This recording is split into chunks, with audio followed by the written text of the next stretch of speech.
महाविकास आघाड़ी में सीट बंटवारे पर बड़ी खबर है आपकी टीवी स्क्रीन पर। शरद पवार से मिले हैं बाला साहेब थोराट, ये बड़ी जानकारी आपको दे रहे हैं। महाविकास आघाड़ी की लिस्ट से पहले ये बैठक काफी अहम मानी जा रही है। मीटिंग में महाविकास आघाड़ी सीट बंटवारे पर बातचीत हुई है, ये जानकारी सामने आई है। और आज उद्धव ठाकरे से भी बाला साहेब थोराट मिलने वाले हैं, ये बड़ी खबर। पहले शरद पवार से मुलाकात की प्रेस कॉन्फ्रेंस से पहले, सीटों का ऐलान से पहले, और फिर उसके बाद उद्धव ठाकरे से भी मुलाकात होगी महाविकास आघाड़ी में। ये तीन प्रमुख पार्टियां, इन मुलाकात के मायने क्या हैं, क्या कुछ सामने निकल कर आ रहा है, ज्यादा जानकारी दे रहे हैं इस वक्त विनोद जगदाले हमारे साथ मौजूद हैं। विनोद, बाला साहब थोराट की ये जो मुलाकात है ये काफी अहम है शरद पवार के साथ और उसके बाद उद्धव ठाकरे के साथ, खासतौर पर सीट शेयरिंग को लेकर ही बात चल रही है। 98209।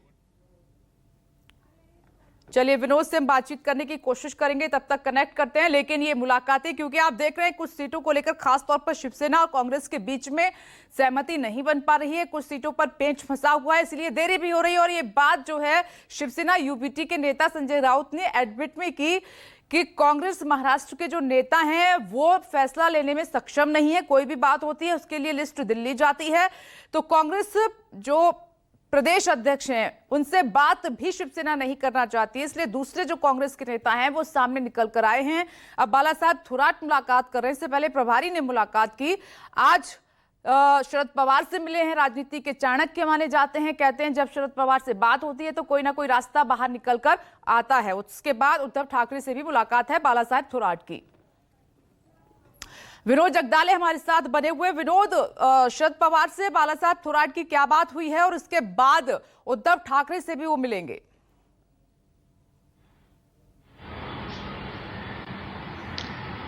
देखिए, शरद पवार के से मिलने आज सुबह बाला साहब थोराट वहां पर गए हैं।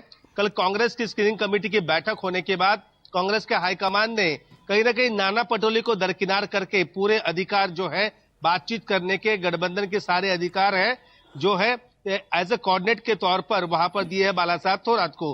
देखिए, शांत स्वभाव के बाला साहब थोराट है, अपने शांत लहजे के लिए जाने जाते हैं। 9 बार लगातार विधायक है महाराष्ट्र की विधानसभा में, अब वही जाकर बातचीत कर रहे हैं। शरद पवार से उन्होंने मुलाकात की। शरद पवार को भी कुछ सीटें, ऐसी सीटें हैं जो इन तीनों पार्टियों ने उन सीटों पर दावा किया है, उसको लेकर उनकी बातचीत हुई है। इसके अलावा जो नाना पटोले और संजय राउत का जो विवाद है उस विवाद पर बातचीत हुई है। अब बताया ये जाता है कि कुछ ही देर में बाला साहब थोराट जो है वो यहां से निकलकर चले जाएंगे मातोश्री में उद्धव ठाकरे, आदित्य ठाकरे, उनसे वो बात करेंगे। और लग रहा है कि आज ये जो पेच फंसा हुआ है सीटों के बंटवारे का, वो पेच आज सुलझ जाएगा और आज कहीं ना कहीं शाम तक लिस्ट आने के पूरे आसार यहाँ पर नजर आ रहे हैं और उसी दृष्टि से यहाँ पर तैयारी भी दिख रही है। लेकिन एक बात देखिए, 99 उम्मीदवारों की पहली सूची भारतीय जनता पार्टी की आ चुकी है। अब दूसरे छोटे मोटे दल है जैसे वंचित आघाड़ी है, तीसरा गठबंधन मोर्चा है, इसकी भी लिस्ट आ चुकी है। लेकिन अब तक महाविकास आघाड़ी की कोई लिस्ट नहीं आई है। अजित पवार ने भी अपने 18 उम्मीदवारों को एबी फॉर्म दे दिए, उनकी भी लिस्ट आनी है।